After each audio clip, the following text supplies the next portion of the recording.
Hey YouTube, this is The Art of Prepping. Thanks for joining me. I'll just go and go through my full review here of the K-Bar Mini Dozier Hunter, sometimes also referred to as the Small Dozier Hunter.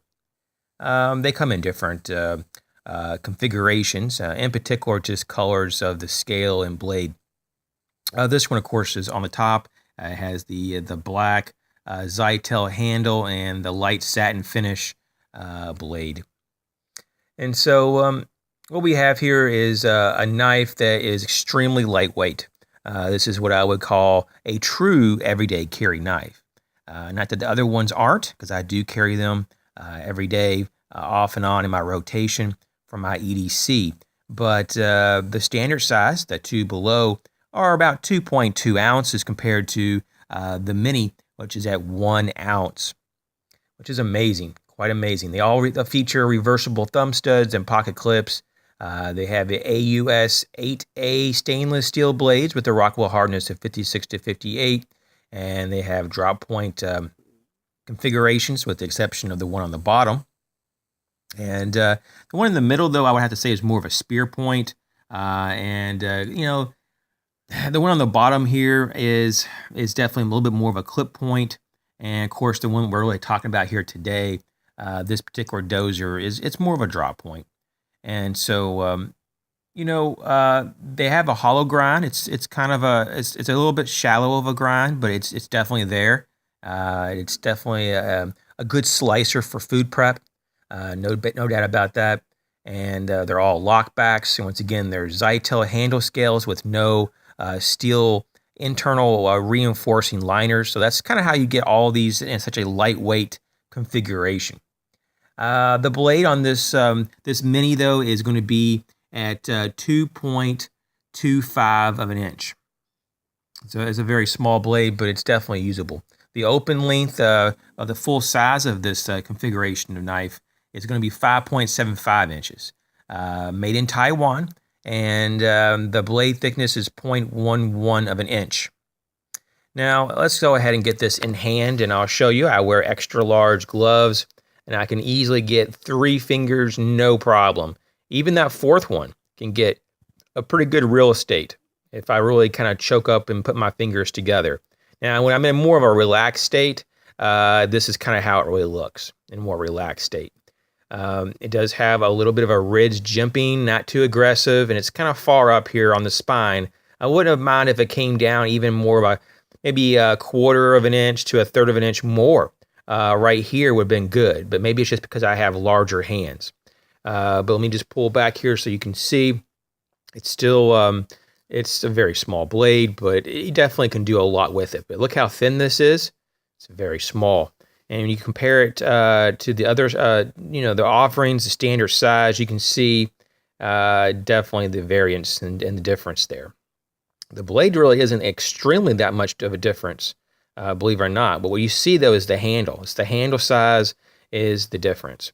And when you put these two together here, you'll definitely see it's not a crazy difference here, but you can definitely kind of make out the thickness is a little bit different.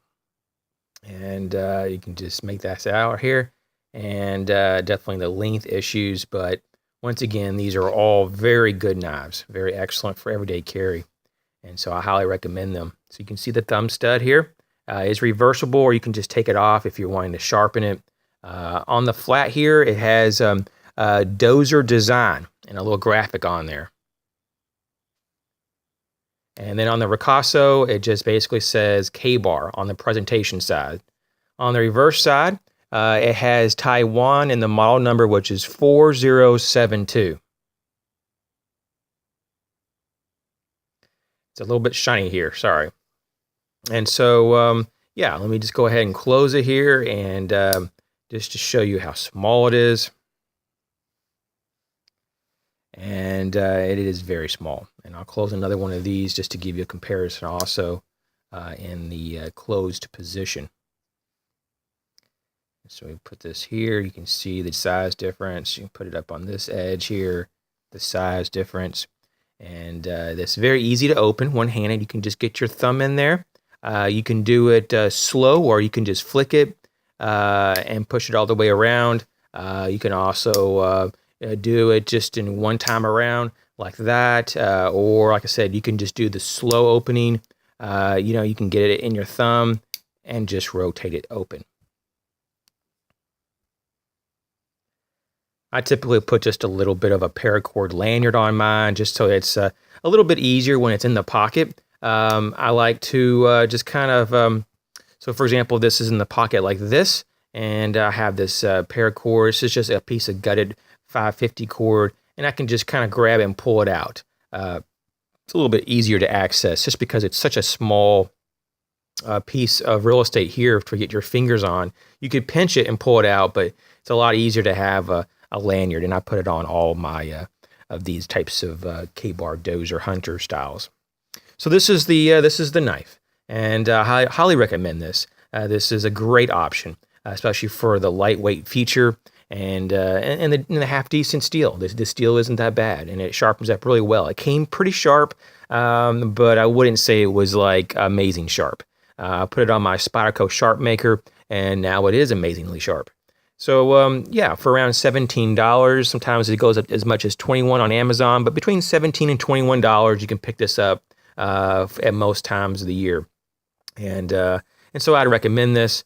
And they come in, once again, different colors.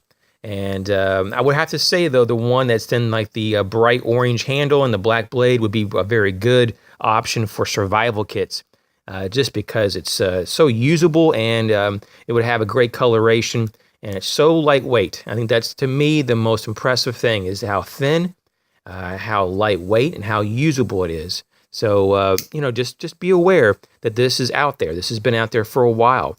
I've been kind of personally just stuck on the regular standard size. And there's a reason why, because it's just that great. These are excellent. And I can't recommend these enough. And they come in a variety of different configurations and colors. Even the blade styles, but there's one here that has the oval. I'm not super fond of this one, but nonetheless, it still opens up, with totally no problem. And, overall, though, these knives just have great value that you can typically even get these full size for just basically around the $18 to $21 as well. They're pretty much the same price as the smaller one. I'm not sure why, but that's how it is. And so I do have other colors of these. I just brought these out just for an example.